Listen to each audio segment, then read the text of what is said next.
Paz Deus, meninas. Eu trouxe aqui hoje uma atividade para vocês trabalharem com cartões rítmicos. Aqui nós temos, nesse jogo, 54 cartões com 4 grupos rítmicos cada.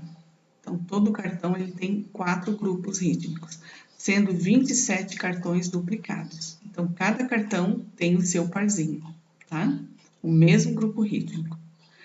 Na primeira etapa dessa atividade, as alunas vão encontrar todos os cartões duplicados. Então, a professora vai embaralhar os cartões sobre a mesa e as alunas em duplas ou individual, dependendo a quantidade de alunas que vocês trabalham, e elas vão encontrar todos os cartões duplicados e formando parzinho. A ideia é elas observarem os grupos rítmicos e encontrarem os idênticos. Na segunda etapa, a instrutora separa parte desses cartões duplicados para ela e a outra parte para as alunas. A instrutora vai fazer um ditado rítmico, vai escolher um cartão e vai fazer o ditado rítmico daquele cartão.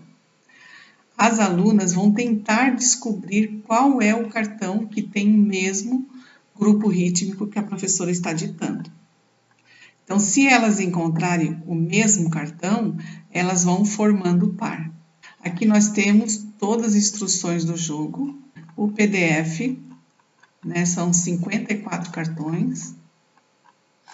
Esta é apenas uma sugestão de atividade, mas eu acredito que vocês vão encontrar inúmeras maneiras de trabalhar com esses cartões nas aulas. Também as professoras, ao invés de fazer o ditado rítmico, elas podem tocar no órgão esses grupos rítmicos e as alunas, ouvindo, tentarão descobrir qual é o cartão que contém o mesmo rítmico que a professora tocou.